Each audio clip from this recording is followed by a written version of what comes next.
tatimet për prodhuesit vendor, tatimet në pronë e tjerë. Për këtë e them, a keni para pa me programin e juj dhe zotimet e ardhshme? Po, pikrisht ato parti janë, pra që në të kaluarën tregova u kanë vendos masa zhvatse këtyre bizneseve. Terminalet doganore. Tasha nuk mundemi se nuk jem gjykat me po janë fakte, janë fakte. Kështu që ato fakte tash unë po më intereson zotimet e juja. A janë anku çdo herë bizneset për terminalet doganore, a janë anku çdo herë për arkat fiskale, a janë anku bizneset për trajtim të pabarabartë dhe të padrejtë nga institucionet shtetërore. Çdo herë ka qenë kjo ankesë, nuk ekziston më. Do të thonë, kjo është çka kanë bërë ata kur kanë qenë në pushtet. Mos raporti me atë ka është përmirësuar. Kurse tash normalisht në fushat çdo herë kemi dëgjuar duke i thënë të njëjta gjëra. Për shembull tash ndëgjojmë kandidatin e PDK-s, zotri Bedri Hamza, që thotë që TVSH-n do ta mbledhim brenda e jon kufi. Ai ka qenë ministër disa herë, 2 herë ka qenë ministër. Se ka bë. A di pse se ka bë? Ka premtuar dhe ulit të TVSH-s në Shqipëri. Po pse se ka bë? Ai ka rrit TVSH-n kur u kon ministër. Pra pse se ka bë më herët?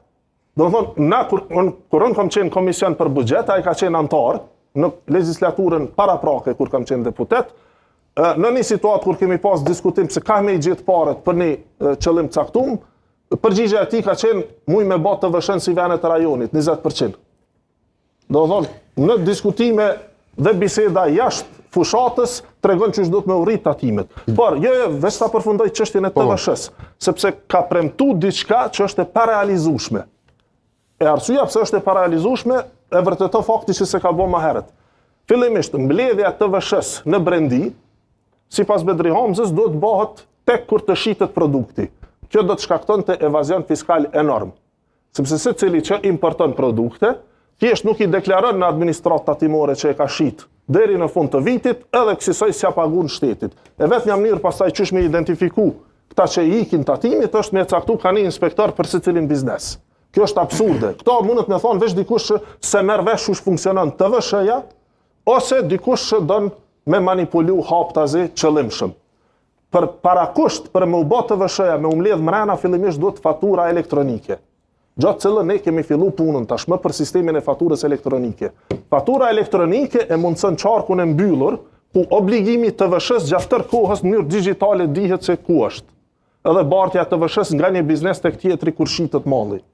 Kësaj, bizneset edhe mund ta kenë të lehtë ta bartin TVSH-n, edhe administrata tatimore gjatë gjithë kohës e din ku dhe sa është obligimi i TVSH-s, edhe mundet me mbledh mrena. Po kjo ka dhe një përparësi shumë të madhe për bizneset.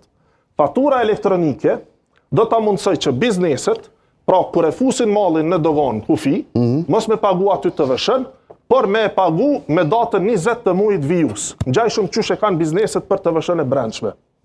Por përparësia tjetër është që me faturën elektronike bizneset nuk do ta kenë më këtë problemin e rimbursimit të TVSH-s, ato që janë në kreditim. Po, që duhet me kërku, po.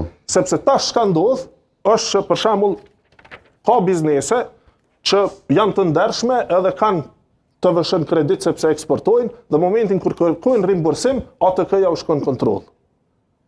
Tash sado që nuk do të duhej të shkon te ATK-ja në kontroll dhe është e padëshirueshme, realisht bëhet e domosdoshme për aq sa nuk është elektronike fatura, sepse kur ka fatura fizike, besoj keni pa disa raste në gjykata shpesh që ngriten akt akuzat, janë për fatura fiktive. Sakto. Se domethënë e merr një biznes, ta lëshon një faturë fiktive, ai se ka pagu kur TVSH-n atje. Biznes që ka ndodhur. Ti kërkon rimbursim të nej, ATK-ja do të marrë kontroll për çka ndihmon fatura elektronike.